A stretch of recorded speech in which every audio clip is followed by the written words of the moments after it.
గీతామృత కార్యక్రమానికి స్వాగతం, సుస్వాగతం. ఈరోజు మనము భగవద్గీత యథాతథము అధ్యాయం 10 భగవంతుడి యొక్క విభూతుల ద్వారా భగవద్ దర్శనాన్ని ఎలా చేసుకోవచ్చు అనేది మనం తెలుసుకుందాము. 16వ శ్లోకము భగవద్గీత యథాతథము 10వ అధ్యాయము 16 నుంచి 31 శ్లోకం వరకు చర్చిద్దాము. వక్తుం అర్హసి అశేషేణ దివ్యా హి ఆత్మ విభూతయః యాభిః విభూతిభిః లోకాన్ ఇమాన్ త్వం వ్యాప్య తిష్టసి.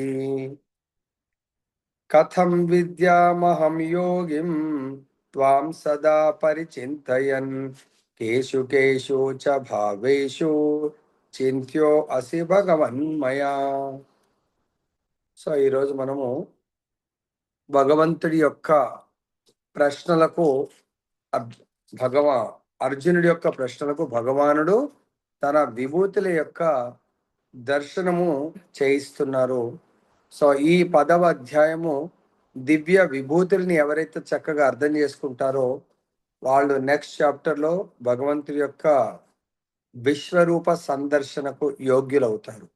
వీటిని చక్కగా అర్థం చేసుకోకపోతే వాళ్ళు అది కూడా ఎట్లా సంపూర్ణ విశ్వాసంతో అర్థం చేసుకోవాలా, లేదంటే భగవంతుడి యొక్క విశ్వరూప సందర్శన కలగదు. సో ఇక్కడ అర్జునుడు ఏమని రిక్వెస్ట్ చేస్తున్నారంటే, భగవంతుడు ఈ అధ్యాయంలో 8వ శ్లోకంలో ఏం చెప్పారు? నేను ఈ 2 భౌతిక ఆధ్యాత్మిక సృష్టిలు నా వల్ల నా ద్వారా సృష్టింపబడ్డాయి, నేనే విశ్వమంతా వ్యాపించి ఉన్నాను అని చెప్పడం జరిగింది. దానికి అర్జునుడు తను ఎట్లా విశ్వసించాడు, తను అర్థం చేసుకున్నాడు కాబట్టి భగవంతుని 12వ శ్లోకంలో చాలా చక్కగా గ్లోరిఫై చేశాడు.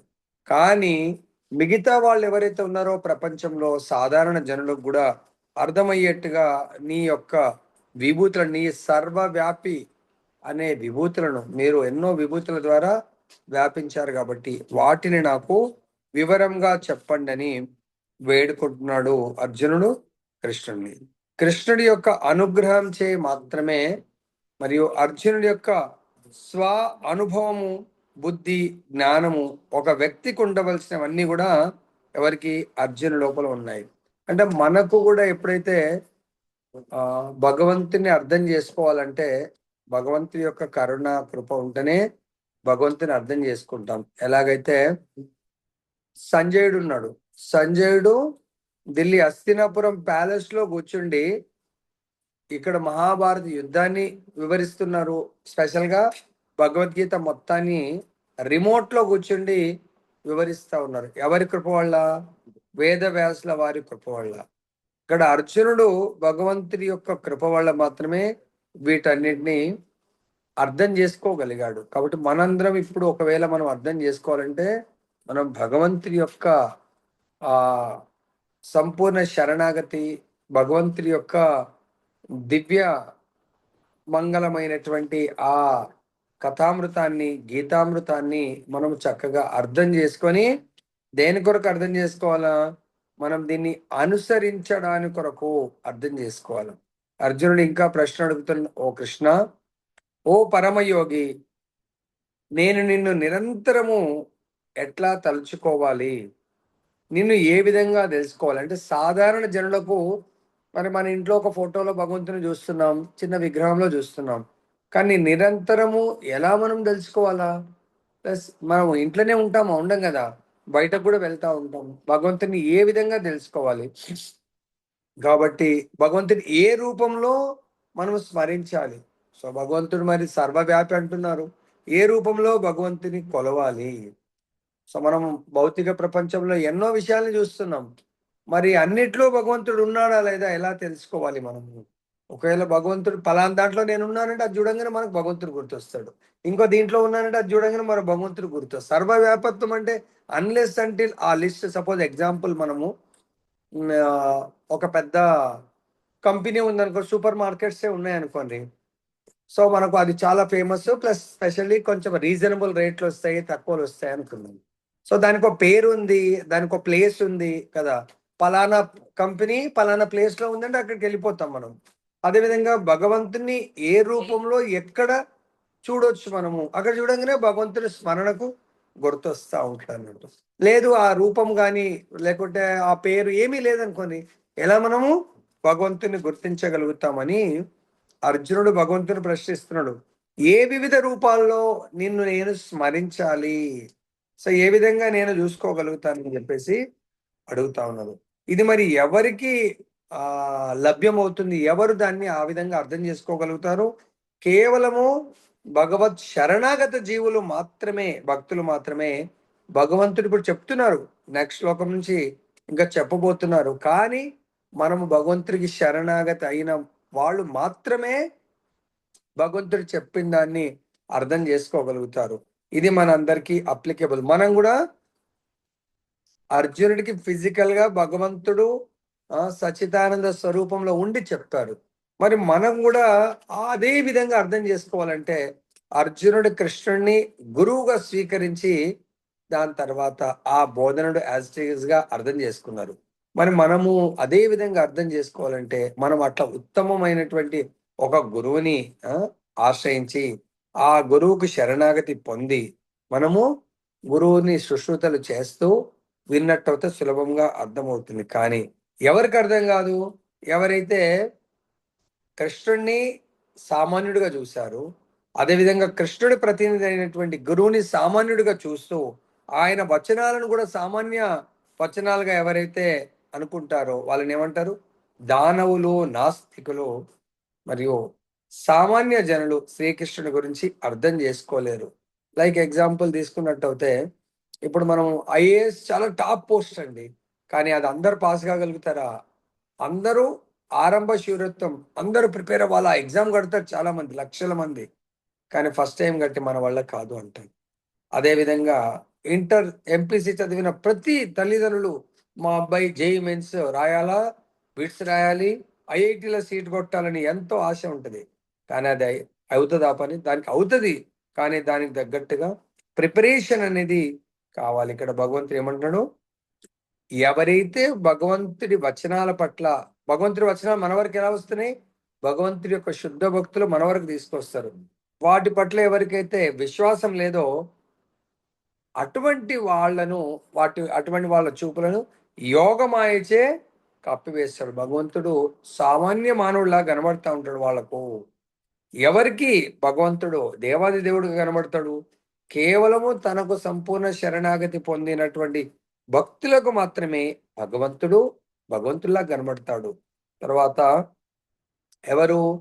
ఎవరైతే వైష్ణవులు అంటే విష్ణువే సర్వస్వంగా భావిస్తారో ఆ భగవంతుడు సర్వ వ్యాపకత్వాన్ని చాలా సులభంగా వైష్ణవుడు అర్థం చేసుకుంటాడు, కానీ సామాన్యుడు అర్థం చేసుకోలేడు. ఎందుకు? భగవంతుడు మానవలీల చేస్తున్నప్పుడు నార్మల్గా మామూలు మానవులు చేసినటువంటి పనుల్లాగానే అనిపించవచ్చు, కానీ భగవంతుడు సామాన్య పనులు కాదు అవి. అందుగురించే ఎలాగైతే ఇప్పుడు కృష్ణుడు ఉన్నాడండి, ఎవరన్నా సామాన్యుడు 16,108 మందిని పెళ్లి చేసుకోగలుగుతాడా? చేసుకొని ఒక్కొక్కరికి ఒక్క అమ్మాయి 10 మంది అబ్బాయిలు అంటే 11 మంది సంతానాన్ని కనటము, వాళ్ళని వాళ్ళందరికీ ఒక్కొక్క గొప్ప ప్యాలెస్ కట్టించడము, అది కూడా ప్రతి ఒక్కరికి ఈక్వల్ స్టేటస్ లో వజ్ర వైడూర్యాలతో. ఇది మానవ మాతృలకు ఇంపాసిబుల్ అన్నట్టు. కాబట్టి అర్జునుడు కృష్ణుని ఏమని సంబోధిస్తున్నాడు? దేవదేవ, ఏ కృష్ణ, యోగిన్ మీరు అంటే ఓ మహాయోగి అని ప్రత్యేకంగా సంబోధిస్తున్నారు. ఎందుకు?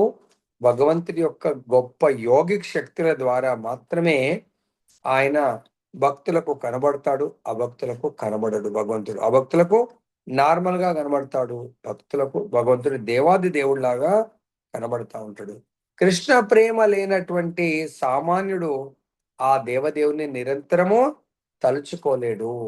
చూడండి, దుర్యోధనుడు నిరంతరం తలిచాడు, భగవంతుడు తలవలేదు.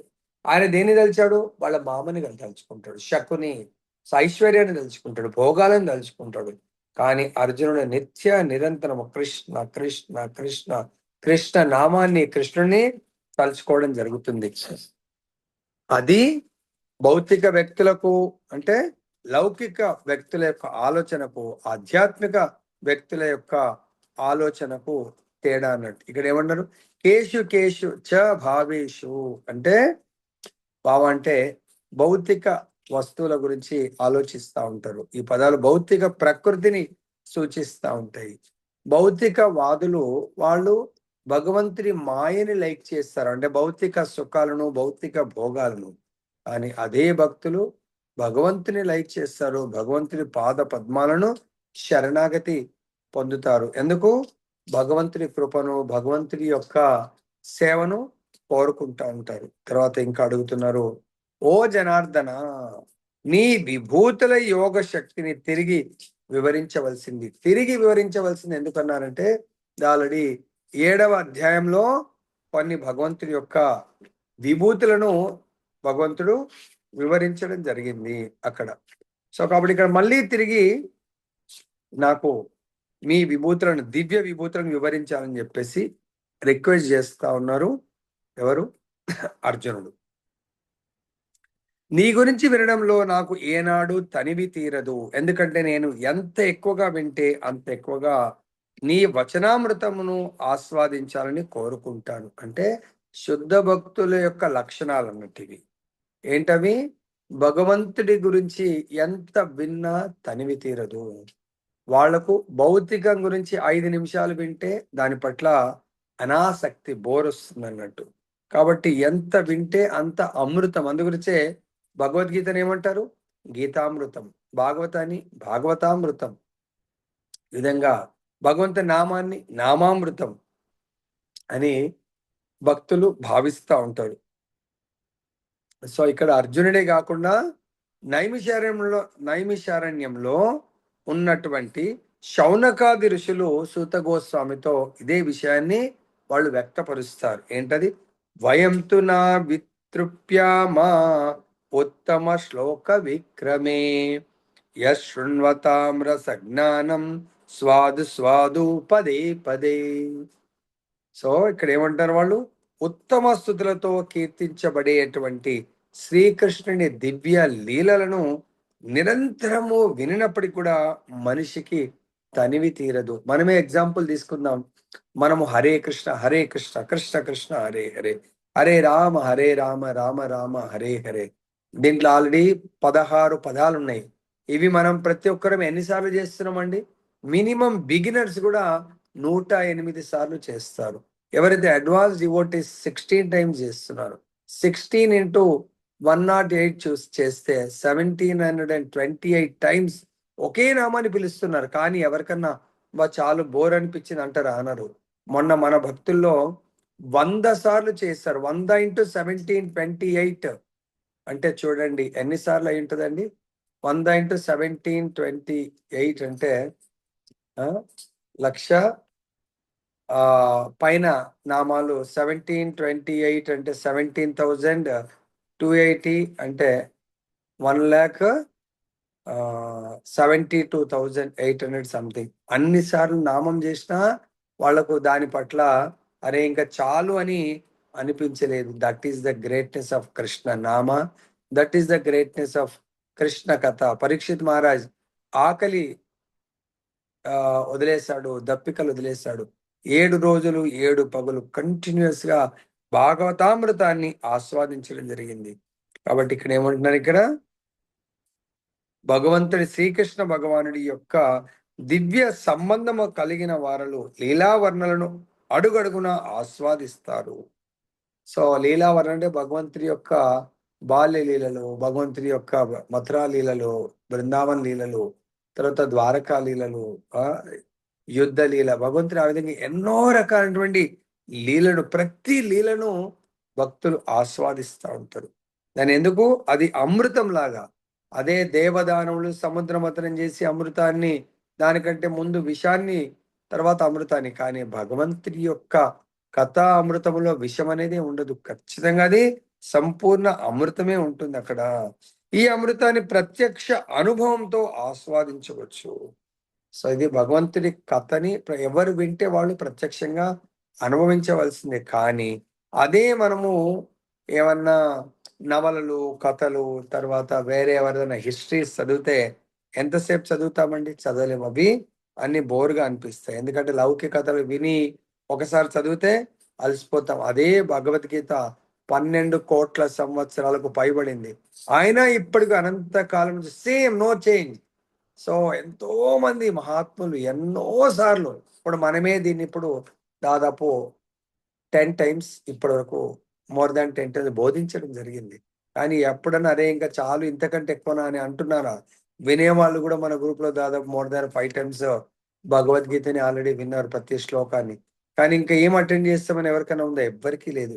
అది భగవద్గీత మరియు భాగవతం యొక్క గొప్పతనం.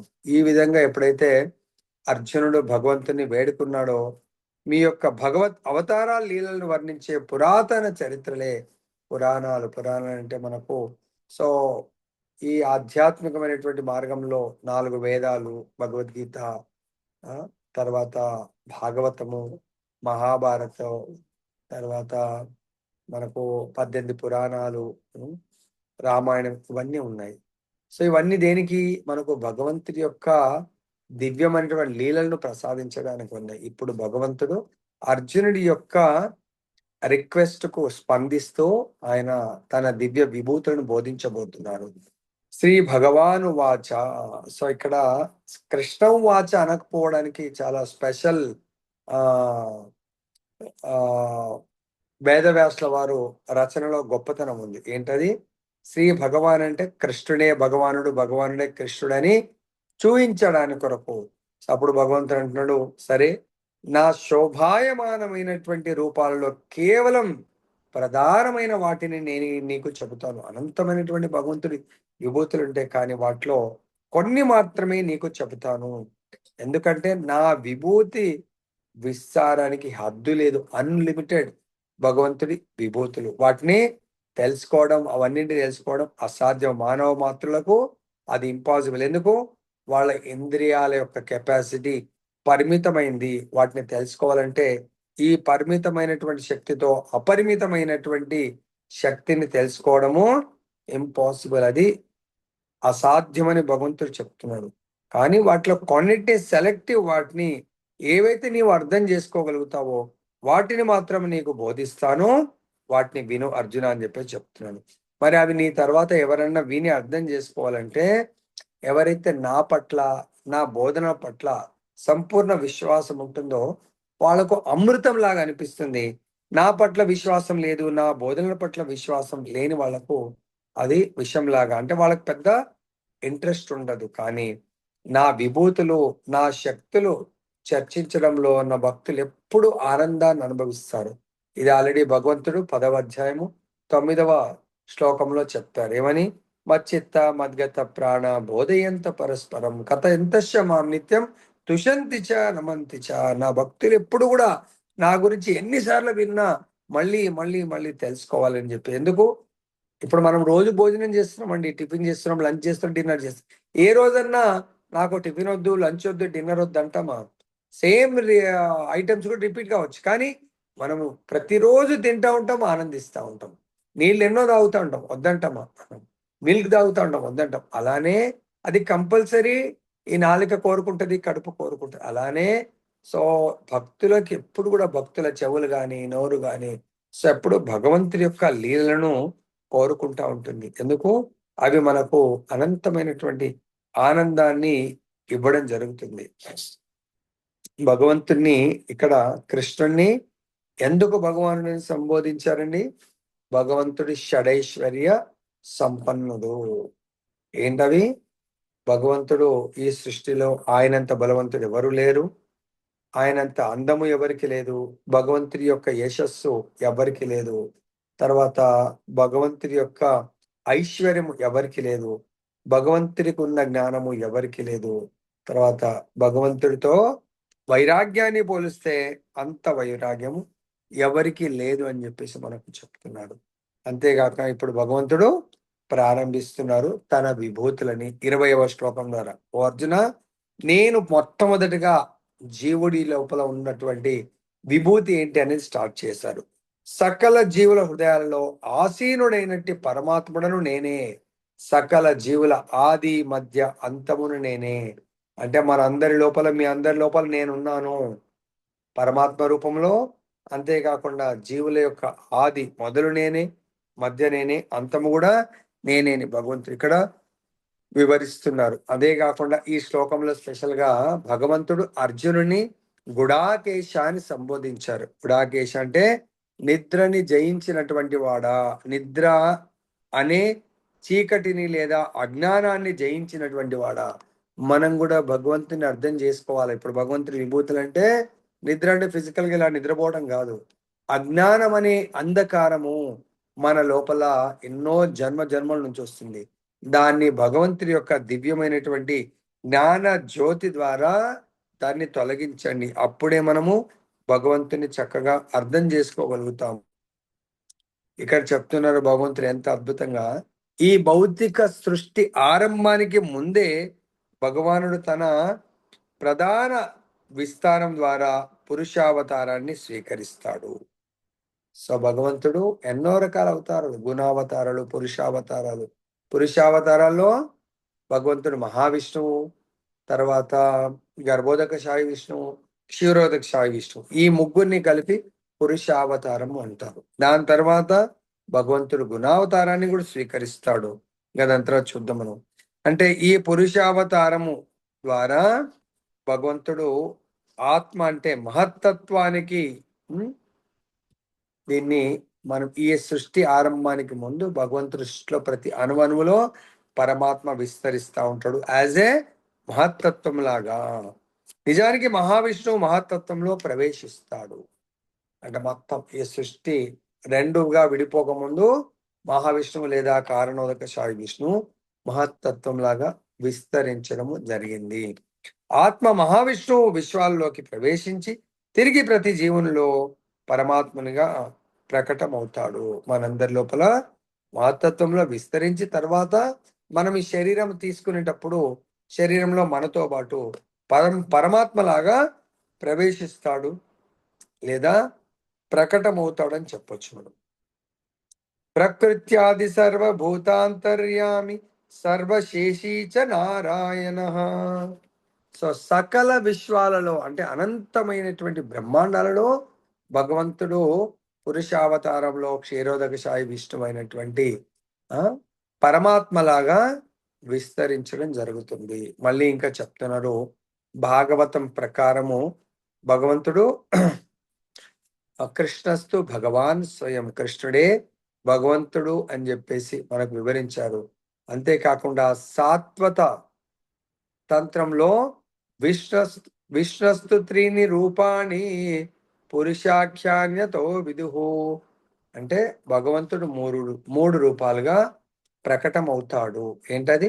కారణోదక సాయి విష్ణువు, గర్భోదక సాయి విష్ణువు, క్షీరోదక సాయి విష్ణు అని 3 రూపాల్లో విస్తరిస్తారని చెప్తున్నారు. ఇదే విషయాన్ని బ్రహ్మదేవుడు తన బ్రహ్మ సంహితలో 5.47 కూడా వివరించారు.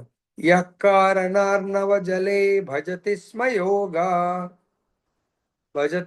యోగ నిద్రాం, అంటే సర్వకారణుడైనటువంటి శ్రీకృష్ణ భగవానుడు మహావిష్ణువుగా కారణ సముద్రంలో ఆయన శయనిస్తూ ఉంటాడు. ఫస్ట్ తన గురించి చెప్పాడు భగవంతుడు, తన విస్తరణ గురించి చెప్పారు. తాను మొట్టమొదటిగా జీవులలో ఏ విధంగా ఉంటాను అని చెప్పాడు. నెక్స్ట్ ఈ ప్రకృతిలో ఏ విధంగా విస్తరించానని చెప్తున్నాడు. ఏమంటున్నారు ఇక్కడ? ఆదిత్యులలో 12 ఆదిత్యులు, 12 మంది ఆదిత్యులలో నేను శ్రీకృష్ణుడు ఒక ఆదిత్యుడు అని చెప్పేసి చెప్తున్నాడు. అంటే భగవంతుడు మనకు ఆదిత్యులలో ఒకరు కృష్ణ భగవానుడు. తర్వాత ఆ కృష్ణ భగవానుడే ఆకాశంలో ప్రకాశించేటువంటి సూర్యుడు ప్రధానమైనటువంటి వాడు. సో బ్రహ్మ సంహితలో కూడా మనకు చెప్పడం జరిగింది.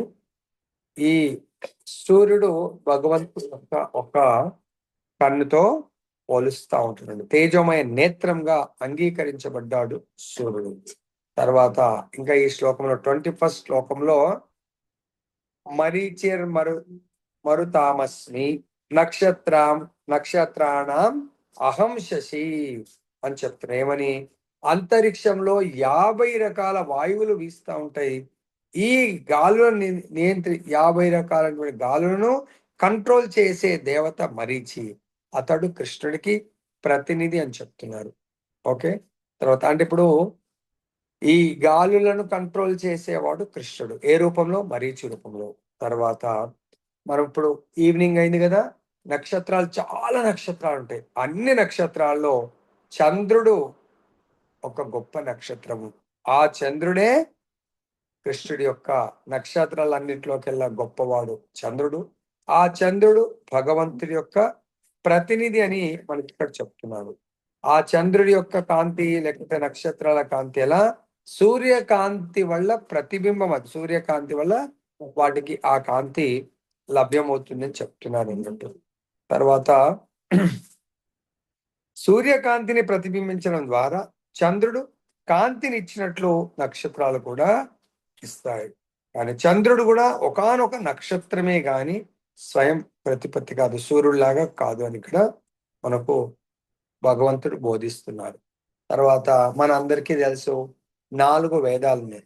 సామవేదము, యజుర్వేదము, ఋగ్వేదము, అధర్వణ వేదము. ఈ 4 వేదాల్లోకెల్లా వేదానాం సామవేదోస్మి, నేను సామవేదమును అంటున్నాను. తర్వాత 33 కోట్ల స్పెషల్ గా దేవత స్వర్గలోకంలో ఎంతో మంది దేవతలు ఉంటారు. దేవతలందరిలోకెల్లా నేను స్వర్గరాజగు ఇంద్రుడను అని చెప్తున్నాడు. అందుగురించే మనం యజ్ఞాల విషయానికి వచ్చినప్పుడు కూడా యజ్ఞాలకు భోక్త విష్ణువు ప్లస్ కొన్ని యజ్ఞాలకు భోక్త ఇంద్రుడు అని చెప్తారు. అందుగురించే దేవతలలో నేను స్వర్గరాజు ఇంద్రుడను. తర్వాత మన శరీరంలో ఇంద్రియాలు ఉన్నాయి. ముఖ్యంగా 5 జ్ఞానేంద్రియాలు, 5 కర్మేంద్రియాలు, ఒక మనస్సు. ఈ 11 ఇంద్రియాలను అంటే 10 ఇంద్రియాలను కంట్రోల్ చేసేది మనసు. కాబట్టి ఆ మనస్సును నేను అంటున్నాడు. తర్వాత ఈ శరీరంలో ఏది ఉంటే శరీరం కదులుతుంది? ప్రాణవాయువు. ప్రాణం అంటే చైతన్యము. ప్రతి ఒక్కరి శరీరంలో చైతన్యాన్ని, ప్రాణాన్ని నేను అని చెప్తున్నారు. 23వ శ్లోకం చాలా ఇంపార్టెంట్ శ్లోకం ఇది. రుద్రాణం శంకరస్యాస్మి విత్తేషో యక్ష రాక్షసాం వసూనాం పావకస్యాస్మి మేరుః శిఖిరినామహం. తర్వాత ఇక్కడ అంటున్నారు సమస్త రుద్రులలో అంటే 11 మంది రుద్రులలో నేను శివుడను. దయచేసి మనం ఇక్కడ సో నో కంపారిజన్. సో శంకరుడికి భగవంతుడికి తేడా లేదంటే శంకరుడు భగవంతుడి యొక్క ప్రతినిధి. నా ప్రతినిధి 11 మంది రుద్రులలో శివ అని ఎవరైతే ఉంటారో రుద్రుడు, ఆ శివ రుద్రుడినే నేను అంటున్నాడు. తర్వాత యక్ష రాక్షసులలో అందరికంటే గొప్పవాడు కుబేరుడు. ఆ కుబేరుడిని నేనే అంటున్నాడు. వసువులలో నేను అగ్నిని. సో మనకు 45 మంది ఉంటారు. సో దాంట్లో వసువులలో అగ్నిని నేను అంటున్నారు. పర్వతాలలో నేను మేరు పర్వతమును అంటే పర్వతరాజు ఎవరైతే ఉంటారో మేరు పర్వతంని నేను అని భగవంతుడు చెప్తున్నాడు. మళ్ళీ 24వ శ్లోకంలో మనము జీవించడానికి ఏదైనా పూజా కార్యక్రమాలు చేయడానికి పురోహితులు అవసరం. ఈ పురోహితులకు ఉత్తమమైనటువంటి ముఖ్యుడైనటువంటి పురోహితుడు బృహస్పతి. కాబట్టి అటువంటి పురోహితులకు అంటే దేవతలకే పురోహితుడు బృహస్పతి. ఆ బృహస్పతి కూడా నా యొక్క ప్రతినిధి అని చెప్తున్నాడు. ప్లస్ ఈ దేవతలందరికీ కూడా సేనా నాయకుడు ఉంటారు. అది శివ పార్వతుల యొక్క కుమారుడు. సో ఆ సేనా నాయకుడు కార్తికేయుడిని నా ప్రతినిధి కార్తికేయుడు అని చెప్తున్నాడు. తర్వాత మనందరికీ కూడా వాటర్ బాడీస్ అన్నప్పుడు అన్ని వాటర్ బాడీస్ కంటే కూడా సముద్రము చాలా గొప్పది. కాబట్టి ఆ సముద్రుడు నాకు ప్రాతినిధ్యాన్ని వహిస్తున్నాడు అని భగవంతుడు చెప్తున్నారు. తర్వాత ఇంకా బ్రాహ్మణుడు. ఈ ఆధ్యాత్మిక మార్గంలో చూసినట్టయితే మహర్షులు ఉంటారు. ఒక ఋషులు, మహర్షులు. మరి మహర్షులలో చాలా గొప్పవాడెవరు? భృగు మహర్షి. ఆ భృగు మహర్షి నా యొక్క ప్రతినిధి అని చెప్తున్నారు. నేనే భృగు మహర్షి నా అంశ అంటున్నారు. తర్వాత మనం ఎన్నో మంత్రాలను జపిస్తూ ఉంటాం. అన్ని మంత్రాలకు మూల మంత్రం అంటే ప్రారంభము ఓంకారంతో ప్రారంభమవుతుంది. ధ్వనులలో నేను ఓంకారాన్ని అని భగవంతుడు. ఓంకారం అంటే ఇంకెవరో కాదు, సాక్షాత్ భగవంతునికి ప్రాతినిధ్యం వహిస్తుంది. అంతేకాకుండా చాలా మంది ఎన్నో రకాల జపం చేస్తా ఉంటారు. కానీ ఇక్కడ భగవంతుడు యజ్ఞాలలో చాలా సులభమైనటువంటి యజ్ఞము జపాయజ్ఞము, నామ జపము. హరే కృష్ణ హరే కృష్ణ కృష్ణ కృష్ణ హరే హరే, హరే రామ రామ రామ హరే హరే. నామ జపమును నేనే అని చెప్పి చెప్తున్నారు. తర్వాత హిమాలయాస్ అన్నింటిలోకెల్లా మేరు పర్వతము నేనే, నా ప్రాతినిధ్యం అని చెప్పేసి భగవంతుడు ఇక్కడ మనందరికీ బోధిస్తా ఉన్నారు. తర్వాత ఇంకా ఈ దేవదానవులు ఏమంటారు, సముద్ర మథనం చేసినప్పుడు ఆ సముద్రం నుంచి ఎన్నో వస్తుంటాయి. అవి కూడా భగవంతుడికి ప్రాతినిధ్యం వహిస్తా ఉంటాయి. తర్వాత ఇంకా మనకు ఈ సృష్టిలో వృక్షాలు ఉంటాయి, చాలా పెద్ద పెద్ద వృక్షాలు. ఆ వృక్షాలలో అశ్వత్థ వృక్షమును అంటే రాగి వృక్షమును నేనే అంటున్నారు. అందుగురించే చాలా మంది మందిరాల దగ్గర రాగి వృక్షాన్ని పెంచుతా ఉంటారు, దానికి ప్రదక్షిణ చేస్తారు. ఎందుకు? రాగి వృక్షం ఎవరో కాదు, స్వయం విష్ణువు యొక్క ప్రాతినిధ్యం అన్నట్టు. అర్థమైంది? ఆ రాగి వృక్షాన్ని చూడగానే భగవంతుని మనం గుర్తు చేసుకోవాలి, భగవంతుని స్మరణ చేసుకోవచ్చు. తర్వాత దేవ ఋషులలో ఇందాకేమనుకున్నాము, మహర్షులు. తర్వాత ఈ దేవర్షుల్లో నేను నారదుడిని, కాబట్టి నారదుడు కూడా భగవంతుడి యొక్క ప్రాతినిధ్యం వహిస్తా ఉన్నాడు. తర్వాత గంధర్వులు చాలా గాన కోకిలుడు, చాలా అద్భుతమైనటువంటి గానాన్ని, మరి అంత గొప్ప గానంలో చేసే వాళ్ళలో చిత్రరథుడు గొప్పవాడు. ఆ చిత్రరథుడు నా ప్రతినిధి అని చెప్తున్నారు. తర్వాత సిద్ధ పురుషులు, సిద్ధ పురుషులలో ఉత్తమమైనటువంటి సిద్ధ పురుషుడు కపిల భగవానుడు. ఆ కపిలుడు కూడా నేనే అని చెప్పేసి నా యొక్క అవతారం అని భగవంతుడు బోధిస్తున్నారు ఇక్కడ. తర్వాత ఇందాక అనుకున్నట్టుగా సముద్ర మథనం చేసినప్పుడు సో ఆ అమృతంతో పాటు అశ్వం వస్తుంది. ఆ అశ్వము ఉచ్చైశ్వము నేనే అని చెప్పేసి భగవంతుడు చెప్తున్నాడు. తర్వాత గజరాజు అయినటువంటి ఐరావతం వస్తుంది, ఆ ఐరావతం నేనే అంటున్నాడు. నరులలో రాజు అంటే నరులందరికెల్లా గొప్పవాడు రాజు, ఆ రాజు కూడా నా ప్రాతినిధ్యము వహిస్తా ఉంటాడు అని చెప్తుంది. ఎందుకు? ఆ రాజు అందరిని పోషిస్తా ఉంటాడు. భగవంతుడు కూడా ఈ ముగ్గురు విష్ణువులలో భగవంతుడు సృష్టి స్థితి లయ చేయడానికి కొరకు గుణావతారాన్ని భగవంతుడు ఎత్తడం జరుగుతుంది. బ్రహ్మ రజోగుణం అంటే సృష్టిస్తా ఉంటాడు, విష్ణువు పరిపాలన సత్వగుణము, శివ తో దాన్ని ఏమంటారు, డెవాస్టేషన్ అంటే నాశనం చేయటం. కాబట్టి తమోగుణ అవతారం అని మనకు బోధిస్తా ఉన్నారు. తర్వాత నెక్స్ట్ శ్లోకంలో చాలా మంది ఇంకా పూర్వకాలము యుద్ధాలు ఇవన్నీ చేయాలంటే ఆయుధాలు ఉండేవి. సో రాజుల్లోకెల్లా ఇంద్రుడు చాలా గొప్పవాడు, ఆయుధాల్లోకెల్లా గొప్ప ఆయుధం ఇంద్రుడి దగ్గర ఉంది. అదేం ఆయుధము? వజ్రాయుధము. ఆయుధాల్లో నేను వజ్రాయుధమును అంటున్నాడు. తర్వాత మనందరము జీవించడానికి ఒక జంతువు, అది గోమాత, చాలా ముఖ్యము. సో గోమాతల్లో సురభి, కామధేను అవి మనం ఏది కోరితే అవి ఇచ్చేటువంటి ఆవులు. కాబట్టి గోవులలో నేను సురభి ఆవును. తర్వాత ప్రతి ఒక్కరు కూడా ఈ సృష్టిలో సంతానాన్ని కోరుకుంటారు. కాబట్టి సంతాన ఉత్పత్తికి నేను ప్రేమ దేవత, అంటే ఇద్దరి మధ్య ప్రేమ లేకుంటే సంతాన ఉత్పత్తి జరగదు. కాబట్టి భార్యాభర్తల మధ్య ఖచ్చితంగా ప్రేమ దేవత అంటే ప్రేమ ఉండాల్సిందే. స్పెషల్ గా మన్మధుడి రూపము అంటే దీని కూడా భగవంతుడు ఏమంటున్నాడు, సో భగవంతుడి సేవలాగా భగవంతుడి సేవ కొరకు సంతానోత్పత్తి ఏదైతే కోరుకుంటారో అటువంటి సంతానం కొరకు మైథున కందర్పుడం అని పిలువబడేటువంటి నేను మన్మధుని నేనే, నా ప్రతినిధి అని భగవంతుడు చెప్తున్నారు. తర్వాత నెక్స్ట్ ఇంకా మనం సృష్టిలో ఎవరెవరిని చూసి భగవంతుడి ప్రాతినిధ్యంగా భావించవచ్చు అంటే పలు పడగల గల నాగులలో నేను అనంతుడను. అందుగురించి అనంత శేషుడు అని అంటా ఉంటాడు. అనంతుడు భగవంతుడు అనంత శేషుడి మీద పరుపులాగా ఆయన పడుకుంటాడు, అనంత శేషుడు సేవ చేస్తూ ఉంటాడు. అనంత శేషుని ద్వారానే భగవంతుడి యొక్క ప్రాతినిధ్యం గుర్తుపెట్టుకోవాలా. తర్వాత మనకు వర్షాకాలంలో వర్షాలను కురిపించేటువంటి వరుణ దేవత కూడా నేనే అంటున్నారు భగవంతుడు. పితృదేవతలలో నేను ఆర్యముడను, నియమాలను అమలు పరిచే వారిలో నేను మృత్యు దేవత అయిన యముడను. యముడు కూడా నా ప్రతినిధి అని చెప్పేసి భగవంతుడు చెప్తున్నారు. ఎందుకంటే ఇదంతా కూడా ఈ సృష్టిలో పరిపాలన చేయాలంటే భగవంతుడి యొక్క సంబంధం లేకుండా ఏది కూడా జరగదు. నెక్స్ట్ ఇంకా మానవులు అయిపోయినారు, జంతువులు అయిపోయినారు, తర్వాత వృక్షాలు అయిపోయాయి, ఆయుధాలు అయిపోయాయి. ఇప్పుడు ఎక్కడికి వెళ్తున్నారు? దైత్యులలో నేను భక్త ప్రహ్లాదుడను.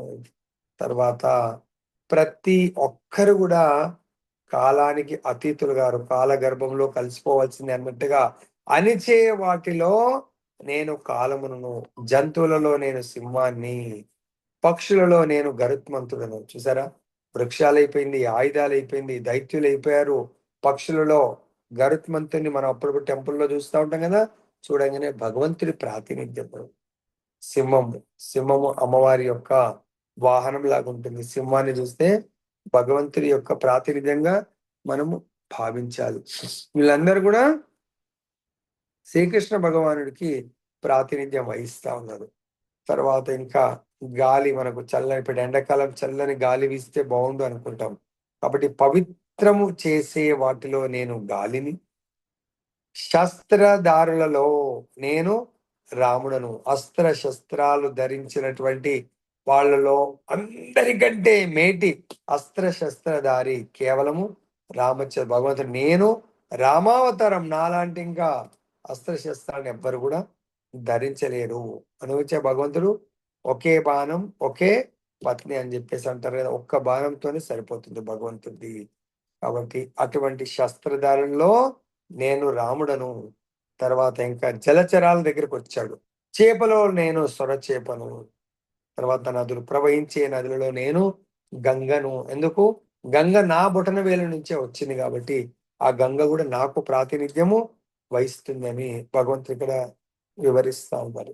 సో కాబట్టి భగవంతుడి ఈ విభూతులను చూసినప్పుడు మనము భగవంతుడిని స్మరించుకోవాలి ఎక్కడ చూసినా కూడా. అదే అది నిజమైనటువంటి స్మరణ. మరి ఇవన్నీ కలిపి నెక్స్ట్ చాప్టర్ లో భగవంతుడి లోపల మనకు ప్రత్యక్షం అవుతాయి. అర్థమైంది? కాబట్టి దీన్ని బట్టి ఏం తెలుసుకోవచ్చు? ఇవన్నీ కలిపి ఉన్న రూపమే కృష్ణ ఆర్ విష్ణువు.